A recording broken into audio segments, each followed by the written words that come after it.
It's really, really nice. But the other reason why I wanted to make this video, or this vlog, is because on the website I contribute to, it's makingyoustupid.com. I'll probably put a link right down here. I have to plug it. But there's a few people who were talking about gaming and everything and how they haven't met female gamers before. We exist. We are out there. I think the true female geeky gamer like myself is kind of a rare creature. But we're out there, and one person in particular, Johnny, you didn't believe I played Dungeons & Dragons. So I'm going to call you out on your little bluff here, sir, and I'm going to show you, this is my, someone's instant messaged me, but this is my Dungeon Masters book. You can see there are the 3.5 versions. I'm not a big fan of the 4.0 versions. The 4.0, everyone just plays the same, and I kind of was taught on this. Basically, my I had friends that played, but all throughout most of high school, I was like, no, Dungeons & Dragons, that's just not for me. I moved to Florida, and my friends in Florida and my roommates played, and I just got into it that way. I was really big into story writing, I still am, and I just thought it was a great way for people to, like, live my stories. So usually I would DM. I played a lot too, don't get me wrong, but I just really enjoy DMing a lot better. I come up with some really weird shit. I'm a big H.P. Lovecraft fan, as you'll see in a second. So I get a lot of inspiration from, like, H.P. Lovecraft novels. I like H.R. Geiger's artwork and everything. I'm a weird chick. But this is my Dungeon Masters book, my handbook. It has been really, really used. It's kind of falling, you can't really tell, but it's falling apart from the binding here. It's been loved. But there's my DM guide. Let's see. What else do I have? I'll try to... Oh, I got a big stack of them. Ugh. Here is my player's handbook here. Can't play the game without the DM's guide and the player's handbook. They're essential. I have the Monster Manual. I think I have two of these. My friend borrowed one. I had the Monster Manual 1 and 2. I never got the second one back though, so I'll probably have to get that from him eventually if I can ever hunt him down. And then I've got the Races of Faerun. And I bought this because usually when I play, if I was a playable character, I always liked playing like really weird races. So I would always play the Feyries, which are like these big elf guys with huge wings, and they're demonic and evil. And I remember we played an evil campaign, and I did a neutral evil... Oh, was it? What was it? Crap. I think it was like a neutral evil druid, but I modeled him off of Hitler, sort of, where he was like trying to purify the earth and have like the perfect race of plants and animals on the earth. It was really weird.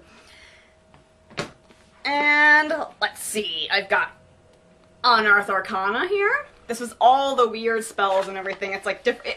I don't know. They're pretty much spells that could have been in any book. But Wizards of the Coast, who makes all the Dungeons and Dragons stuff, they kind of pride themselves on like throwing out new books every now and then that cost ridiculously expensive prices. I think these were all. Some of them were like $30 or $40. I think I paid like $16 for this one because I bought it at a secondhand bookstore. I was lucky enough to find one. And then I have some supplements. I have like an encyclopedia of weaponry. It gives you like different kinds of swords and everything. I'm a big sword girl. I like rapiers and everything. But this is kind of cool just for different kind of weapons. My friend gave me this Heroes Builder book. I don't think I've ever used this. I have enough creativity and imagination to kind of make my own characters and make my own plots and stuff.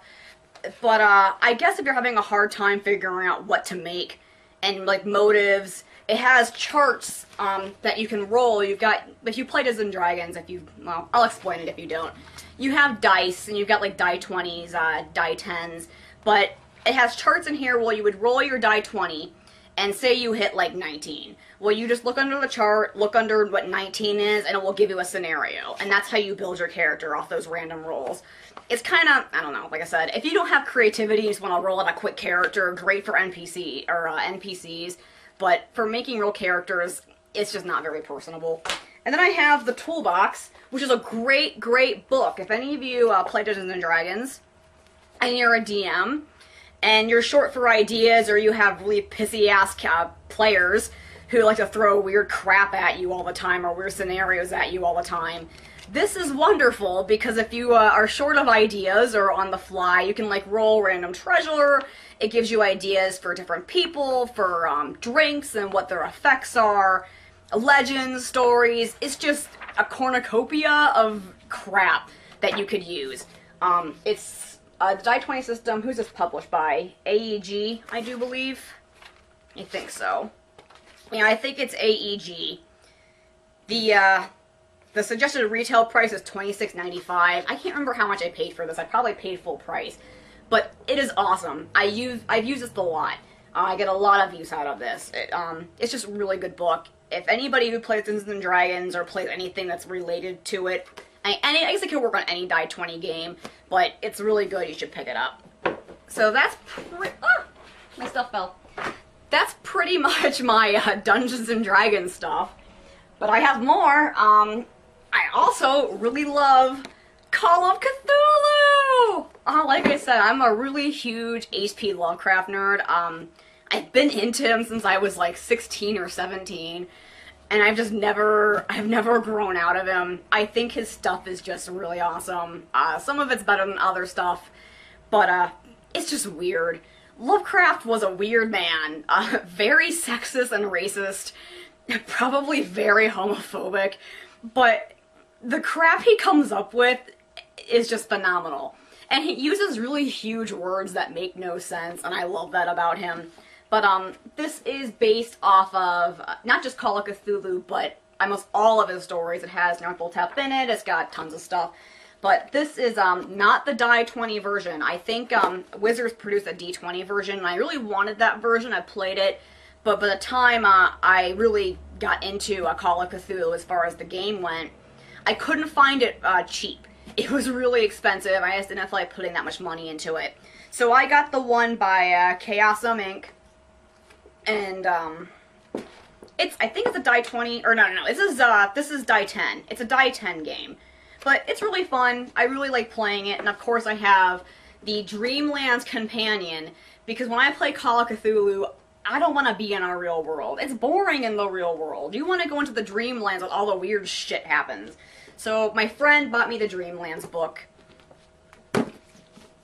And let's see, what else do I have? Also, I don't have much with this stuff. I don't have like much supplemental guides, but who needs it?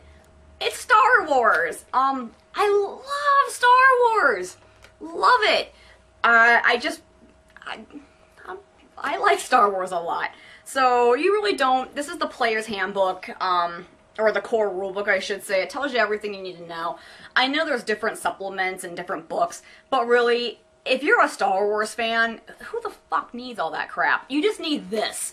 That's it. Just the basics to tell you, like, the different rules, different races, things like that. I mean, I guess if you want to deviate and make something else, I don't know. I always found it easy to make my own races. I don't need some stupid book to tell me how to make things. But, like I said, if you're a big, hardcore Star Wars fan, you don't need any other supplemental things to that. But, I used to play this probably more than I played Dungeons and Dragons. I loved playing Star Wars. I had a Slicer Twi'lek. That was my, that's what I played. I forget if she was like a certain alignment. I can't even remember if they have alignments in this. It's been a long time since I played it.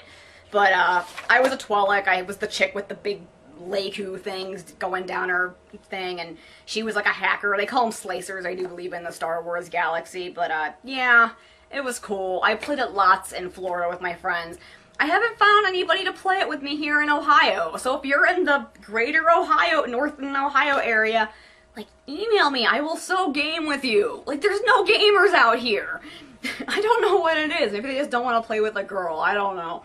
But, yeah, big tabletop role-playing fan. I even have my own dice. And of course they're really cutesy and girly, but I have these cool little, see, I don't know if they'll show up well on camera. But I've got little purple ones with swirly things in them. You know, maybe I should go over what the different dice are for people who like have no idea what the fuck I'm talking about. Alright, well here's a die 20. As you can see, it's like, it looks really weird, kind of looks like a gobstopper. It's got 20 sides though, so the 20 is the highest. Then there's like 1's the lowest.